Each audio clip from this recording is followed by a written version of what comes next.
তারা হন, বুঝে সরকার হন, আপনারা হন, আমি হই, আমরা যখন এসএফআই করেছি প্রথমে জীবনে ছাত্রাবস্থায়, সেই পতাকাতে লেখা আছে স্বাধীনতা।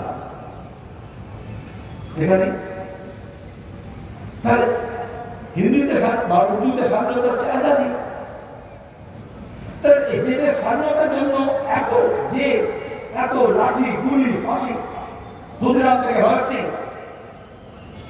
সেখানে স্বাধীনতা শব্দ উচ্চারণ করা যাবে না, ওটা নাকি দেশ বিরোধী হয়ে যাচ্ছে।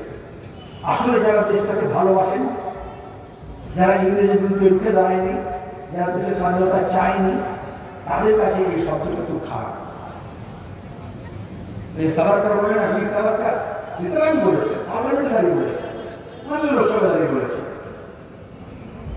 নামে বীর না, কিন্তু উনি নিজের বইতে নিজের নাম বীর লিখেছে।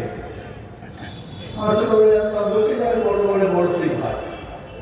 তাহলে আরএসএস এর পরম উচ্চ পাদবিনী নায়ক তিনি নিজেকে বীর বলে সম্বোধন করলেন, আর তার মুচলেখায় তিনি লিখলেন, যে মুচলেখা ব্যবস্থা পার্লামেন্টে পেশ করেছে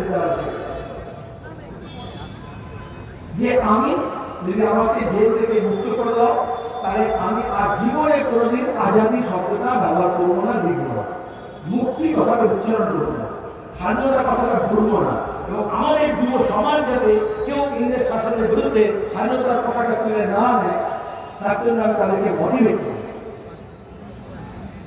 স্বাভাবিক তার যার উত্তরসূরি হবে, তাদের কাছে আজাদি শব্দটা তো খারাপ লাগবে। সেটা না বুঝলাম বিজেপি শেষ, কিন্তু আমি তৃণমূল কংগ্রেসের লোকদের জিজ্ঞেস করি, তোমাদের বাবু চালা হতে গিয়ে আসছে যে এই তো সেটা হলো, ওরা যখন আজাদি দেওয়া ক্ষতি করেছে, তোমাদের বাজারতে আপত্তি হয়ে যাচ্ছে। এই হয়